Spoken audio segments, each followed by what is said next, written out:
पूर्व सीएम के पुराने आवास की जांच के आदेश दिए गए हैं और दिल्ली में 6 फ्लैगस्टाफ बंगले की जांच की जाएगी। केंद्रीय सतर्कता आयोग यानी कि सीवीसी ने बीजेपी के शीश महल के आरोपों को लेकर विस्तृत जांच के आदेश दिए हैं। इस मामले में नवंबर से ही सीवीसी के आदेश पर जांच चल रही थी। शुरुआती रिपोर्ट मिलने के बाद विस्तृत जांच का आदेश जारी हुआ है। पिछले साल 14 अक्टूबर 2024 को विजेंद्र गुप्ता ने सीवीसी से इस मामले की शिकायत की थी। बीजेपी ने दावा किया था कि मुख्यमंत्री आवास के सौंदर्यीकरण पर करीब 45 करोड़ रुपए खर्च हुए हैं।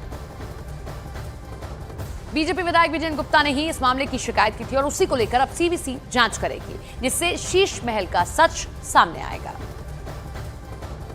दिल्ली से विजेंद्र गुप्ता इस वक्त हमारे साथ मौजूद हैं, जो लगातार एमएलए भी रहे हैं और जिनकी कंप्लेंट पर आज एक्शन भी होता हुआ नजर आ रहा है। सर, सीवीसी जांच की बात कह दी है, कैसे आप अपनी कंप्लेंट का असर इसे देखते हैं और क्या अब ये प्रक्रिया रहने वाली है? ये एक बहुत गंभीर मामला है, जहाँ छोटे छोटे गरीब लोग एक छोटी सी आशियाने के लिए भटक रहे हैं। एक झुग्गी वाले को एक घर नहीं दिया 10 साल में। 52,000 फ्लैट उपलब्ध थे।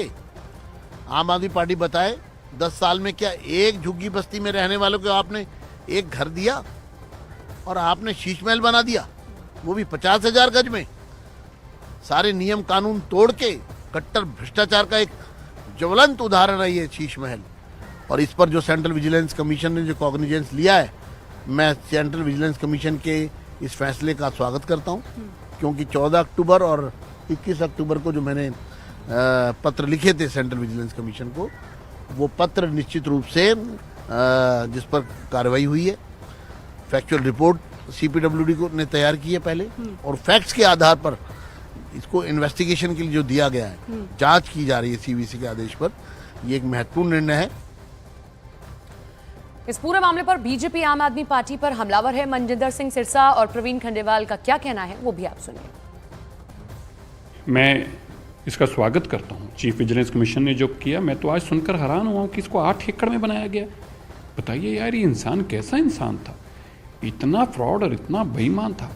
खुले कपड़े पहनकर कहता था मैं 2 कमरे के मकान में रहता हूँ। अब जब दिल्ली के लोगों को पता चलेगा कि इंसान 2 कमरे के मकान में नहीं, 8 एकड़ के मकान में।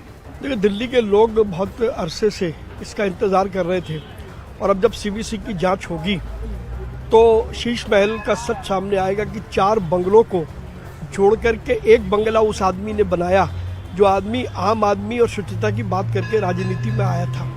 और वो सारे ऐशो आराम के साधन उन्होंने अपने लिए उपलब्ध किए, जो शायद देश में बिरले लोगों को मिलते हैं। और मैं तो यहाँ तक कहता हूँ कि ये म्यूजियम ऑफ पब्लिक करप्शन ये सामने दिखाई देगा। सीवीसी जांच होने दीजिए और ज़रा उसकी जांच के नतीजे सामने आने दीजिए। मालवीय नगर से बीजेपी विधायक सतीश उपाध्याय ने कहा कि जांच के बाद शीश महल का सच सामने आना चाहिए। हमारे साथ बात करने के लिए मौजूद हैं मालवीय नगर से बीजेपी विधायक सतीश उपाध्याय। सतीश जी, अरविंद केजरीवाल जिस घर में रहते थे, उस घर की जांच के आदेश सीवीसी ने दे दिए हैं, आप कैसे देखते हैं इसे? देखिए, अब जांच के आदेश तो निश्चित रूप से होने थे। जिस तरह का उसमें घपला हुआ है या भ्रष्टाचार हुआ है, करोड़ों रुपए जनता की गाड़ी कमाई उसमें लगाई गई है, और विलासिता के लिए जो एक शीश महल बनाया गया, तो तमाम नियमों का उल्लंघन भी उसमें हुआ है। और जब नियमों का उल्लंघन होगा तो निश्चित रूप से सरकारी दायरे में चीज़ों की जांच होनी चाहिए, और जांच का मैं स्वागत करता हूं। जिस तरीके से जनता के पैसे को बर्बादी की गई है, उसकी जांच भी होनी चाहिए और दोषियों को सजा भी मिलनी चाहिए।